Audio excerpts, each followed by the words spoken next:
നമ്മൾ ഏവരും കാത്തിരുന്ന സലാർ മൂവി ഇന്ന് റിലീസായിരിക്കുകയാണ്. ആദ്യം തന്നെ പറയാനുള്ളത് സലാറിലെ പൃഥ്വിരാജിന്റെയും പ്രഭാസിന്റെയും അഭിനയമാണ്. രണ്ടുപേരും തകർത്ത് അഭിനയിച്ചു എന്ന് തന്നെ പറയാം. ഒന്നിനൊന്ന് മെച്ചം, ഒന്നും പറയാനില്ല. അഭിനയത്തിന്റെ കാര്യത്തിൽ രണ്ടുപേരും തകർത്ത് അഭിനയിച്ചിരിക്കുകയാണ്.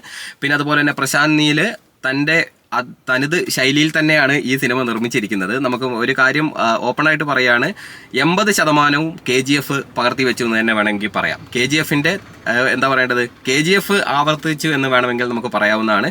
ഇവരുടെ രണ്ടുപേരുടെയും അഭിനയ മികവ് കൊണ്ട് നമുക്ക് പടം ബോറായിരിക്കില്ല. ഇതൊരു വ്യത്യസ്തമായിട്ടുള്ള കഥ എന്നൊന്നും പറയാൻ പറ്റില്ല. നമ്മൾ KGF എന്തായിരുന്നു ഉള്ളത് അതുപോലെ തന്നെയുള്ള ഒരു കഥയാണിതും, ഒരു പ്രത്യേക രൂപത്തിൽ.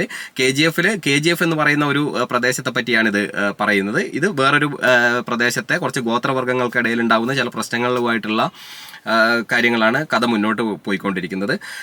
ഇതിൻ്റെ മേക്കിങ്ങും കാര്യങ്ങളെന്നൊക്കെ പറഞ്ഞു കഴിഞ്ഞാൽ ഒരു രക്ഷയില്ല, അടിപൊളി മേക്കിംഗ് ആണ്. ഫൈറ്റ് സീൻ എന്നൊക്കെ പറഞ്ഞു കഴിഞ്ഞാൽ KGF ഉണ്ടായതുപോലെ തന്നെ രോമാഞ്ചഭരിതമായിട്ടുള്ള മുഹൂർത്തങ്ങളാണ്. പക്ഷേ ഇതാണ് ആവർത്തന വിരസത. അതായത് KGF ഉണ്ടായിരുന്ന പല കാര്യങ്ങളും അതുപോലെ തന്നെ കോപ്പി അടിച്ചിരിക്കുകയാണ്. ആ ഒരു വിരസതയുണ്ട്. കാരണം ഒരു വ്യത്യസ്തത കൊണ്ടുവരാൻ വേണ്ടിയിട്ട് സാധിച്ചിട്ടില്ല. അതുപോലെ തന്നെയുള്ള സർപ്രൈസ്, അതുപോലെ തന്നെയുള്ള ഫൈറ്റ്, KGF പോലെ തന്നെയുള്ള എല്ലാ ആക്ഷൻ രംഗങ്ങളും എല്ലാം KGFന്റെ ഒരു കോപ്പി എന്ന് തന്നെ വേണമെങ്കിൽ നമുക്ക് പറയാൻ വേണ്ടി സാധിക്കും. മറ്റൊരു കാര്യം, ഇതിലെ ശ്രുതി ഹസൻ ആണ് നായികയായിട്ട് വരുന്നത്. ശ്രുതി ഹസന്റെ അഭിനയം ഒന്നും പറയാനില്ല. നല്ല ഒരു ആളുടെ തനത് ശൈലിയിൽ തന്നെയാണ്. ഓവറായിട്ടുമില്ല, എന്നാൽ കുളവായിട്ടുമില്ല എന്ന് വേണമെങ്കിൽ നമുക്ക് പറയാൻ വേണ്ടി സാധിക്കും. പിന്നെ അതുപോലെ തന്നെ BGM ഒക്കെ ഒരു അത്ര KGFന്റെ അത്ര നമ്മൾ കമ്പയർ ചെയ്യുകയാണെങ്കിൽ, കാരണം ഇത് KGF ആയിട്ട് കമ്പയർ ചെയ്യേണ്ട ഒരു സിനിമ തന്നെയാണ്. കാരണം എന്താ വെച്ചിട്ടുണ്ടെങ്കിൽ അത് നമുക്ക് തനി അവിടുന്ന് മാന്തി പറിച്ച് ഇവിടെ കൊണ്ടിട്ടു എന്നേ നമുക്ക് പറയാനുള്ളൂ. കാരണം പ്രത്യേകിച്ച് ഇതിൽ വേറെ കഥയോ കാര്യങ്ങളോ ഒന്നുമില്ല. ഇത് സലാർ എന്ന് പറയുന്ന ഒരു പേര് അത് ഒരു പ്രത്യേക വേറെ ഇവിടുന്ന് എടുത്തൊരു വേർഡാണ്. കാരണം എന്താ വെച്ച് കഴിഞ്ഞാൽ അത് ആ നെയിമുമായിട്ട് ഈ പടത്തിന് പ്രത്യേകിച്ച് ബന്ധമോ കാര്യങ്ങളോ ഒന്നുമില്ല. KGF എന്ന് പറയുമ്പോൾ നമുക്ക് ആ KGF എന്ന് പറയുന്ന ആ പ്രദേശത്തെ പറ്റിയിട്ടായതിനാൽ കുറച്ച് കാര്യങ്ങളുണ്ടായിരുന്നു. മറ്റൊരു കാര്യം എടുത്തു പറയാനുള്ളതെന്ന് വെച്ച് കഴിഞ്ഞാൽ ഇവരുടെ ഇൻട്രോ ആണ്. രണ്ട് പേരുടെ ഇൻട്രോ മാസാണ്. അതുപോലത്തെ BGM ഒക്കെ കൊടുത്ത് അത്രയും പൊലിപ്പിച്ചിട്ടാണ് രണ്ടുപേരുടെ എൻട്രി കൊടുത്തിട്ടുള്ളത്. എൻട്രി പൊളിയാണ്, അതിൽ ഒരു രക്ഷയില്ല. രണ്ടുപേരും മത്സരിച്ച് അഭിനയിച്ചതുപോലെ തന്നെയാണ് പൃഥ്വിരാജിനും പ്രഭാസിനും എൻട്രി കൊടുത്തിരിക്കുന്നത്. അത് വേറെ ലെവലാണ്. KGF എന്ന് പറയുന്ന സിനിമയിൽ KGF എന്ന് പറയുന്ന ഒരു പ്രദേശത്തെ പറ്റിയിട്ടാണ് ഞാൻ നേരത്തെ പറഞ്ഞു. അതുപോലെ തന്നെ കാൻസാർ എന്ന് പറയുന്ന ഒരു പ്രദേശത്തെ പറ്റിയാണ് ഈ സിനിമ ഓടിക്കൊണ്ടിരിക്കുന്നത്. അതായത് നമ്മളെ 1975 സ്റ്റോറിയാണ് ആദ്യം തന്നെ ഉണ്ടാവുന്നത്. 75 സ്റ്റോറി തുടങ്ങിയിട്ട് പിന്നെ 2017 വരുന്നു, പിന്നെ വീണ്ടും 1947 പോകുന്നു. അങ്ങനെയുള്ള ഒരു സ്റ്റോറിയാണ്. പിന്നെ ഇന്ത്യ മൊത്തം കവർ ചെയ്യാൻ വേണ്ടി സാധിച്ചിട്ടുണ്ട്.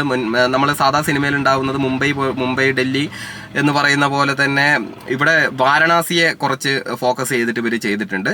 ഈ വാരണാസിയെ ബേസ് ചെയ്ത് കുറച്ച് കാര്യങ്ങളുണ്ട്. പിന്നെ അതുപോലെ തന്നെ എന്താ പറയേണ്ടത്, ഒരു ഫൈറ്റ് മൂവിയാണ്. അതായത് രോമാഞ്ചഭരിതമായിട്ടുള്ള മൂവി തന്നെയാണ്. പക്ഷേ നമ്മൾ ഈ രോമാഞ്ചഭരിതമായിട്ടുള്ള മുഹൂർത്തങ്ങൾ കാണുമ്പോൾ നമുക്ക് KGFനെ നമ്മൾ ഓർത്ത് പോവുകയാണ്. അതാണ് നമുക്ക് ഇവിടെ ഈ സിനിമയിൽ ഞാൻ കണ്ടൊരു നെഗറ്റീവ് എന്ന് പറയുന്നത്. KGFന്റെ അതേ ശൈലിയിൽ പ്രത്യേകിച്ച് ഒരു മാറ്റവും വരുത്താതെ അതേ ശൈലിയിൽ തന്നെയാണ് ഇത് കൊണ്ടുവരിക്കുന്നത്. അതിൻ്റെ ക്യാമറയാണെങ്കിലും അതിൻ്റെ മേക്കിംഗ് ആണെങ്കിലും കാസ്റ്റിംഗ് ആണെങ്കിലും എല്ലാം KGFന്റെ ഒരു കോപ്പി എന്ന് തന്നെ വേണമെങ്കിൽ നമുക്ക് പറയാം. KGFൽ നിന്നും വ്യത്യസ്തമായിട്ട് ഇതിൽ എന്താണെന്ന് വെച്ച് കഴിഞ്ഞാൽ നമുക്ക് പറയാൻ സാധിക്കുക, ഇതൊരു സൗഹൃദം, ഒരു ഫ്രണ്ട്ഷിപ്പ് ബേസ് ചെയ്തിട്ടുള്ള ഒരു സ്റ്റോറിയാണ്. വളരെയധികം ഫ്രണ്ട്ഷിപ്പായിട്ടുള്ള ഒരു സ്റ്റോറിയിലൂടെയാണ് മുന്നോട്ട് പോകുന്നത്. ലവ് അങ്ങനെയുള്ള കാര്യങ്ങളൊന്നും തന്നെയില്ല.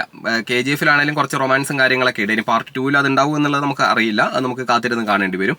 ഇവിടെ തീർത്തും ഫ്രണ്ട്ഷിപ്പ് ബേസ് ചെയ്തിട്ടുള്ള ഒരു സ്റ്റോറിയാണ്. നമുക്ക് എന്താ പറയേണ്ടത്, ബോറടിക്കില്ല എന്ന് തന്നെ വേണമെങ്കിൽ പറയാം. കാരണം അത്രയേറെ മേക്കിംഗ് ആണ്.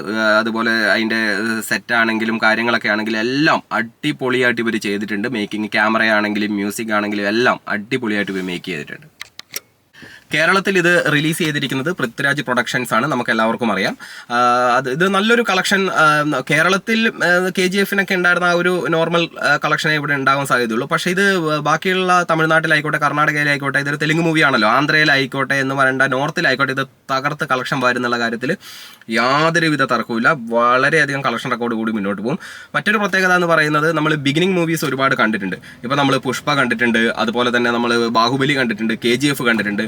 പക്ഷേ ഇതിനൊക്കെ പാർട്ട് 1 ഒരു ക്ലൈമാക്സ് കൊടുത്തിട്ടുണ്ട്. പക്ഷേ ഈ മൂവിയിൽ പാർട്ട് 1 ഒരു ക്ലൈമാക്സ് ഇല്ല എന്ന് വേണമെങ്കിൽ നമുക്ക് പറയാം. നമ്മൾ സീരിയലൊക്കെ കണ്ടിട്ട് അവസാനിക്കില്ലേ, പാർട്ട് 2 വിൽ കം എന്ന് പറയുന്ന പോലെ പാർട്ട് 1-ൽ ഒരു ക്ലൈമാക്സ് ഇല്ല. ഇത് സ്റ്റോറി ഇപ്പം നമ്മൾ KGF ഫസ്റ്റിലാണെങ്കിലും ഗരുഡനെ കൊല്ലുന്നതോട് കൂടിയിട്ട് അവിടെ നമുക്കൊരു സാറ്റിസ്ഫാക്ഷൻ കിട്ടുകയാണ് ആ ക്ലൈമാക്സിൽ. ഇവിടെ അങ്ങനെ ഒരു സാറ്റിസ്ഫാക്ഷൻ ക്ലൈമാക്സ് ഇല്ല എന്നുള്ളതും ഈ സിനിമയുടെ മറ്റൊരു പ്രത്യേകതയാണ്. എന്തായാലും ഈ മൂവി ഫസ്റ്റ് കണ്ട ആളുകൾക്ക് തീർച്ചയായിട്ടും 2-ന് വേണ്ടി വെയിറ്റ് ചെയ്യിപ്പിക്കുന്ന ഒരു തരത്തിലുള്ള ഒരു മൂവിയാണിത്. കൂടുതലൊന്നും പ്രതീക്ഷിച്ചിട്ട് വരണ്ട. KGF മൂവി എല്ലാവർക്കും ഇഷ്ടപ്പെട്ടിട്ടുണ്ട്. ആ KGF മൂവി ഇഷ്ടപ്പെട്ട ആളുകൾക്ക് തീർച്ചയായിട്ടും ഈ പടം ഇഷ്ടപ്പെടും. ഒരു വ്യത്യസ്തതയൊന്നും ഈ മൂവിയിൽ ഇല്ല എന്നുള്ളതും പറഞ്ഞ് അവസാനിപ്പിക്കും. Thank you.